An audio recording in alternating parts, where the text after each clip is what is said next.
one of the things that I need for my wood is a place to store it. And being the cheap guy that I am, I've been searching Facebook Marketplace for like free pallets because I'm thinking that would be an easy thing to make a simple little shack really to store my lumber. And I came across this beauty. Someone moved in here, they don't want this shed anymore. So my plan, they said I could have it for free. I just need to disassemble it and take it away. So my plan here today is to hopefully disassemble all this and take it home with me. And then I will figure out how to put it back together at home. But here's just a little time lapse of me doing that.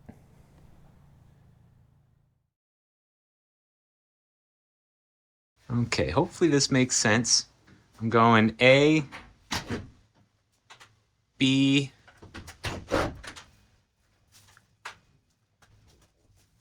the C wall, and the D wall.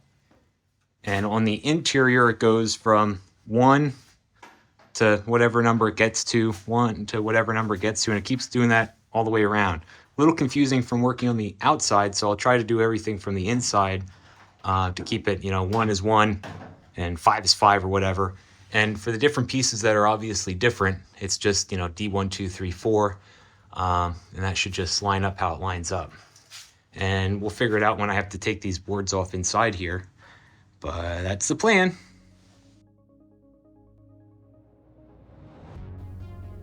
So to begin this process, I knew we needed to take the roof off. It was a sheet metal roof, and it was just screwed into the roof framing. And so we worked on that first. I had the assistance of my sister's boyfriend, Michael, today. I really appreciate his help on this because I definitely couldn't have done it alone. So while I worked on the roofing, he worked on the trim. Once we had everything unscrewed, it was pretty easy to just bring it all down. They were just big sheets that we brought down and put in a pile.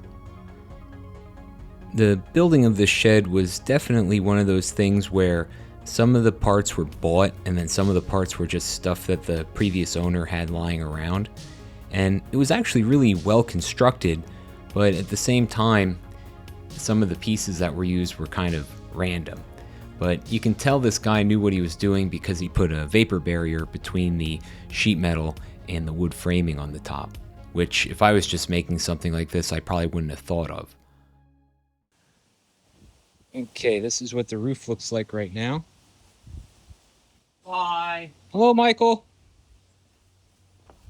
And I'm gonna mark it from A1 to A whatever number that gets to. And then this will be C1 to whatever that ends up in the middle. And I might go down the middle and do the markups and call it M for middle, just so I know where it joins up. Oh yeah, that'll be A, That's B, the idea. The next thing I needed to start to think about was I had a truck and a trailer here, but the size of the shed has a 16 by 12 foot roof, and that won't fit on the truck. And we don't really have anything with us today that I can put even a 16-foot board, which is what you see at the front here.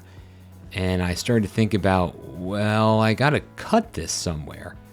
So I stood around, looked at it, did some measurements, and decided that what we were gonna do was cut this roof into 4 sections. I started trying to take apart the roof, and it was all nailed together and just was too much trouble.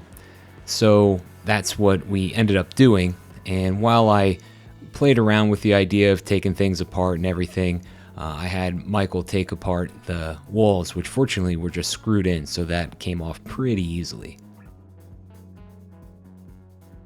The process of actually removing the roof was the most challenging. We had to kind of decide where we wanted to cut it, and some of the things, like there were some hurricane straps and things like that were just too hard to get out, and some of those places were where we wanted to basically separate it. And fortunately I had the foresight to bring all kinds of cutting tools to handle any kind of challenges that came our way. So I ended up just cutting a lot of this stuff, and I'll somehow rejoin some of these beams in the future when I put this thing back together. Probably even harder than everything else was simply finding where things were attached. There were a lot of nails just randomly hidden in between the posts and the roof pieces, And fortunately, I could get my Sawzall into most of that and cut through all the nails in the various places, because pulling those nails was just not going to be an option. I enjoyed some of our very official bracing, where we used a ladder and a random chunk of wood to support pieces of the roof as we took it down. After the first two sections, we pretty much had figured it out, so the last two sections came off relatively easily. The last thing, of course, we needed to do was remove the girts off of the posts and then the posts themselves. Okay, this logic, this A's A's are front A side. pillars and everything is on the outside of how I have it marked for the posts. And then for these crossboards, it's B1A, B1B, B1C, B2A, and down. So it goes across this way all the way around.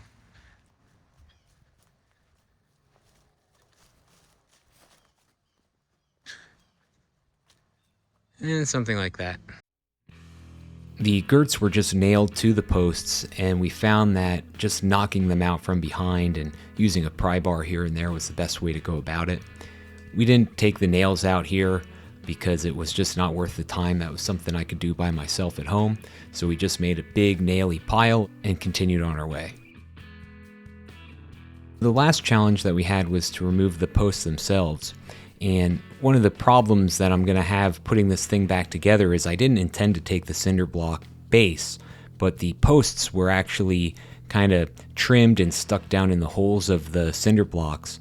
And we tried to pull them out, but obviously that didn't work. So I decided to just cut them at the bases there, and somehow or other I'll need to raise up the posts or just replace them completely and start over there when I put this thing back together.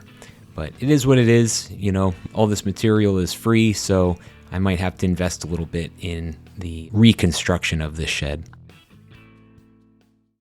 Oh, that was easy. It took us, 6, 7, 8 hours to do the job, but it wasn't all work. And a lot of looking at it and thinking about it and figuring out how to take this thing apart.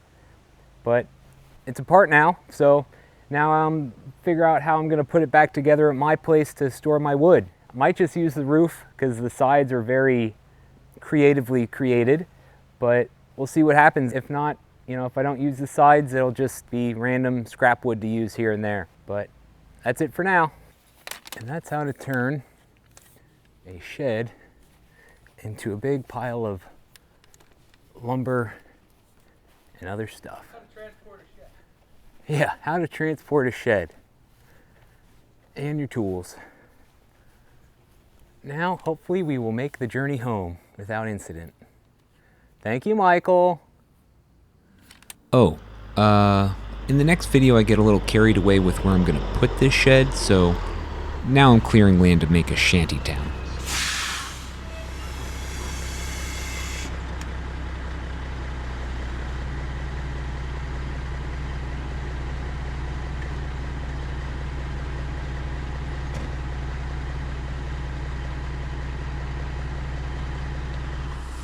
There's always something around here.